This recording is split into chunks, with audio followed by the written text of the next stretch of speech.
வணக்கம், welcome to Paripoorna's cook book. நான் உங்க அன்னம்மாச்சி பேசுகிறேன். இன்னைக்கு என்ன செய்ய போகிறோம்னா சுண்டக்காய் பச்சடி எப்படி வைக்கிறதுன்னு செஞ்சு காமிக்க போகிறேன்.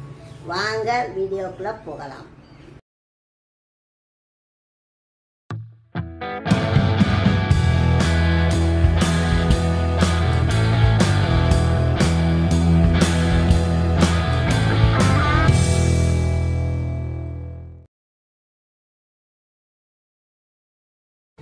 சுண்டக்காய் பச்சடிக்கு தேவையான பொருட்கள்: சுண்டக்காய் 1 கப்பு, சின்ன வெங்காயம் 15 வெங்காயம், ஒரு பெரிய தக்காளி 1 தக்காளி, கொஞ்சம் கருவேப்பிலை, 3 பச்சை மிளகாய், ஒரு கைப்பிடி அளவு துவரம்பருப்பு, நெல்லிக்காய் அளவு புளி, 1/2 டீஸ்பூன் கடுகு, 1/4 டீஸ்பூன் பெருங்காயத்தூள், 1 டீஸ்பூன் மஞ்சத்தூள், தேவையான அளவு உப்பு, 1/2 டீஸ்பூன் சீரகம், 1 டீஸ்பூன் உளுந்தம்பருப்பு, 3 டீஸ்பூன் மிளகாத்தூள்.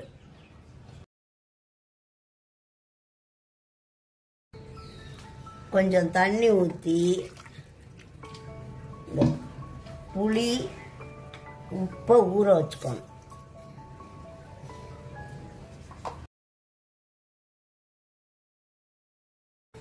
சட்டியில் 1 குழிக்கரண்டி எண்ணெய் ஊற்றணும்.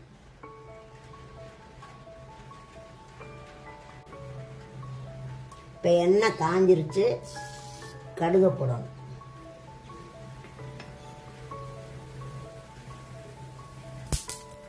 கடுகு வெடிச்சதுக்கப்புறம் உளுந்தம்பருப்பு போடணும். ஜீரகம்,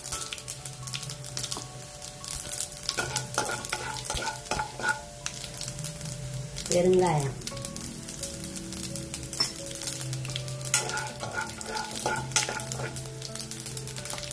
கருவேப்பிலை போடணும்.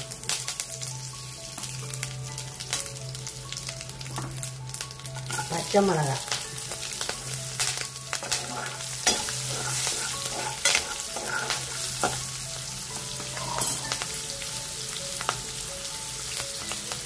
வெங்காயம்,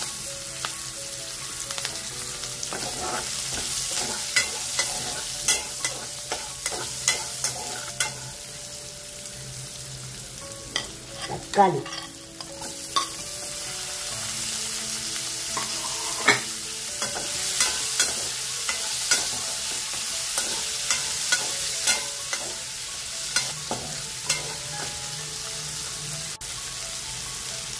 இப்போ தக்காளி நல்லா வதங்கிருச்சு, சுண்டைக்காயை போடணும்.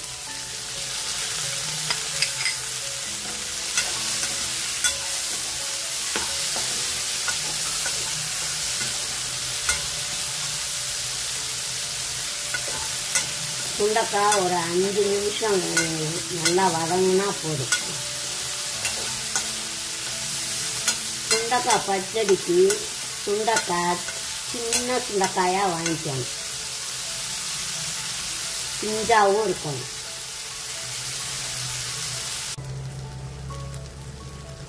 சுண்டைக்காய் நல்லா வெந்துருச்சு. இப்போ புளி உப்பு எடுத்து வச்சதை கரைச்சி ஊற்றணும்.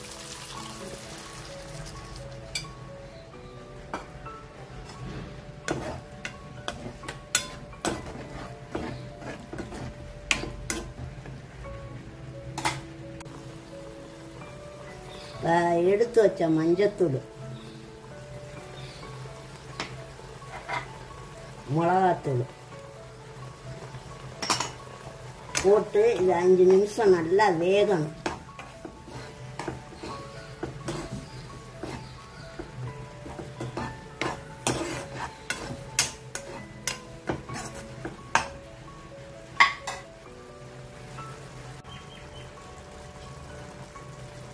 இப்போ நல்லா கொதிச்சிருச்சு, மிளகாத்தூள் வடையெல்லாம் போயிருக்கும். இப்போ பருப்பை ஊற்றணும்.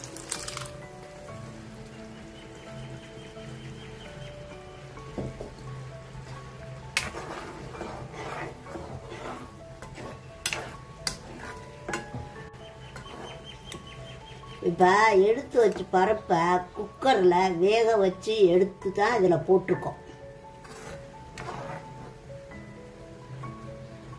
ஓகே. இப்போ பருப்பு போட்டு ஒரு 5 நிமிஷம் கொதிக்க விட்டாச்சு. இனி இறக்க வேண்டியதான். இறக்க முன்னாடி மல்லித்தலையை கொஞ்சம் தூவி விட்டுட்டு இறக்குவோம். சுண்டக்காய் பச்சடி ரெடி.